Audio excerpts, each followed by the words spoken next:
lot of developments in the U.S. presidential nomination process. That's coming up later today on CNN Student News. First up, in the South American nation of Venezuela, there's a rationing system in place. Residents say that if they want to buy flour, rice, or milk at a government supermarket, they have to wait in line, sometimes for an entire day, and they're limited on the days when they can do that.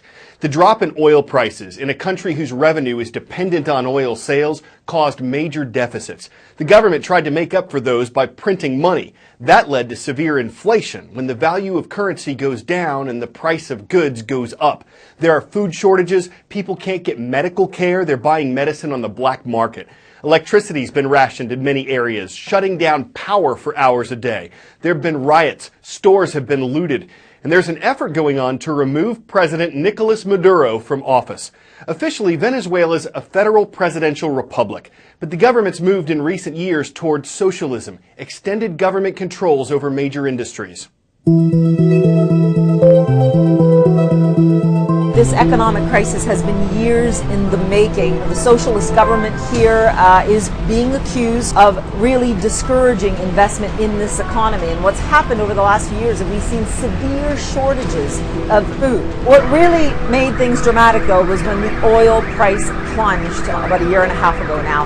Venezuela depends on the selling of oil for almost all of its government income. On top of that, it is now so reliant on imports of almost everything. They are not taking in enough money to pay for all the imports that they need. And that has now led to rampant inflation. The IMF says at least 700% by the end of this year. Staying in the Western Hemisphere, but jumping to northern Canada, an entire city in the province of Alberta has been evacuated. 88,000 people have been told to leave their homes, and whole neighborhoods have been scorched by an explosive wildfire. The city of Fort McMurray has been the hardest hit. Officials don't know yet what started the fire, but they know what's made it worse. Extreme temperatures exceeding 90 degrees Fahrenheit, bone-dry conditions, and high winds. 7,400 acres and 1,600 buildings and houses have been destroyed.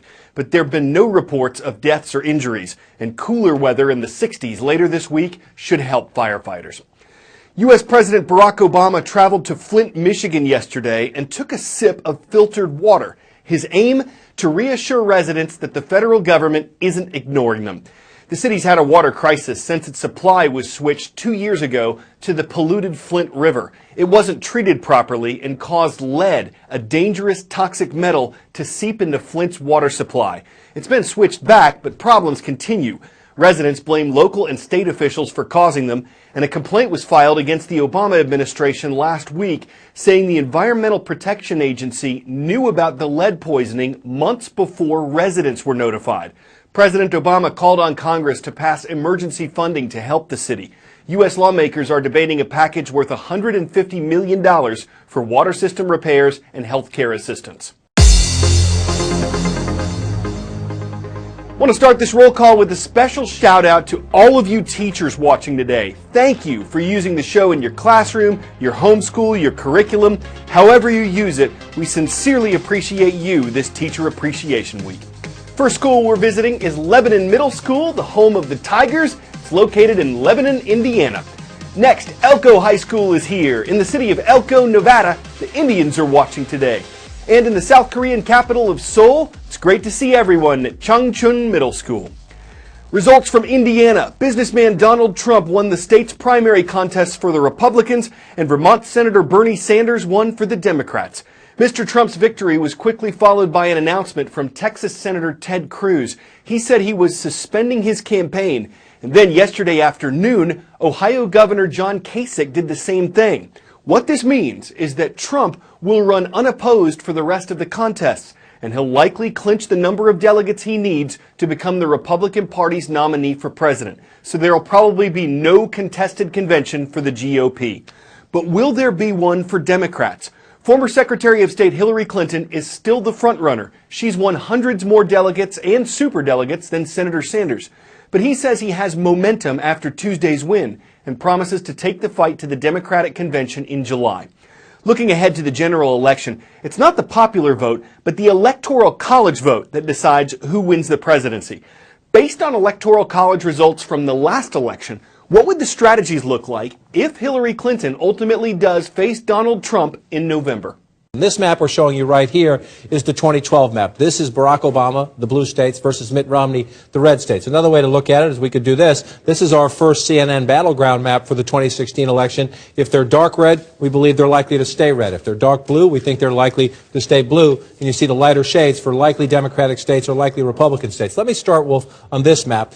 Donald Trump says, I can beat Hillary Clinton in places that are traditionally Democratic. If Donald Trump can do that, and Democrats watching are going to say, hey, wait a minute, it won't happen. But if Donald Trump can win in Pennsylvania, if Donald Trump can win in Ohio, Michigan, and then come over here and win Wisconsin, he's the President of the United States. You can do it. Now, you can do it. I make it sound easy. Those are 4 states that have been traditionally Democratic for a long time. But it can be done just in this part of the country, which is why Donald Trump reaches out to Bernie Sanders supporters, why Donald Trump talks about the trade message. In his mind, in his campaign team's mind, you can do this in one part of the country where he has proven that he has appealed to blue-collar workers. Now, the Clinton campaign would never concede this is going to happen. They're going to say that this state, Pennsylvania, has not gone Republican since George H.W. Bush. They're going to say we're going to compete in all these other states. They're going to say you're never going to take that away. But let's just say I picked these 2. Let's say Donald Trump gets 2 of them. Where else does he go? That is the fascinating question for the Trump campaign. Obviously, Florida is one of the biggest prizes. Hillary Clinton believes with the Latino vote, with the suburban vote in a changing state, that she can keep it. But what if Donald Trump won Florida? This is now the chess game going on in both campaigns. How do you change the map? Can Donald Trump put these states in play? If so, where does Hillary Clinton go looking? Let's say Donald Trump, I don't think that one we should do just yet, but let's leave this one blue. Let's say Donald Trump wins these 3. Hillary Clinton's still winning here. Where does Trump go for the other one? Well, he's going to have to try in smaller states, like in Iowa, in smaller states, like in New Hampshire. It starts to even out the math. So as we begin the calculations and the thinking about the general election, there's no question for Donald Trump the first test is change the map in the industrial states that have been reliably blue for quite a long time. If you're Hillary Clinton, what are you looking at? You think it's possible, with a high Latino turnout, that you might be able to turn Arizona. You think it's possible if you can get a high African-American turnout, and if conservatives say never Trump and stay home, you could turn a state like Georgia with a combination of high Democratic turnout, suppressed conservative turnout. These are the calculations now going on in the campaigns. But as I reset this, I just want to reset it and come back to this. As you look at the Obama-Romney map, the biggest test for the Trump campaign is actually to prove and have the polling prove that you can compete across here. Because if you can make the Democrats spend time, money, resources here, then it can change the map in other ways. Now, we're talking hypothetically about a contest between Hillary Clinton and Donald Trump, but Bernie Sanders, he did win in Indiana, an important win for him, and his supporters are going to say, why aren't we paying attention to his win? Right. The answer is it's proportional. It's proportional. And look, if Bernie Sanders were somehow to become the Democratic nominee, you'd be having the very same conversation about the electoral map in those states. But here's the issue for Bernie Sanders. Let me take the superdelegates off the table for a minute. We give Bernie Sanders Indiana. Hillary Clinton began the night with a more than 300 lead in just pledged delegates. Bernie Sanders will shave into that, but Wolf, he's going to cut a very modest because of the proportional Democratic rules. Even if he wins he's up now by 7 points.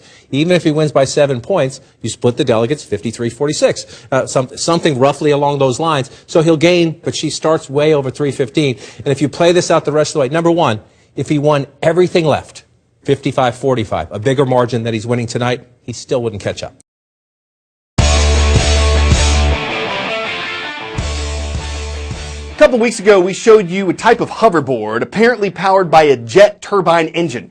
Its inventor, Frankie Zapata, just set a Guinness World Record on it for the farthest flight on a hoverboard. He was off the coast of southern France. He had to fly farther than 905 feet, the previous record, and he did it. Zapata flew almost 1.5 miles. The board's still a prototype. You can't buy one. But if it hits the market, it's the board to board. If you're bored with the boards that board on water, board on land, board on asphalt, board on sand, but leave you gasping for air, wishing you'd soared with the board that hovers, aborting the gravity that holds down others. That's all I got today. I'm Carl Azuz. We'll see you Friday.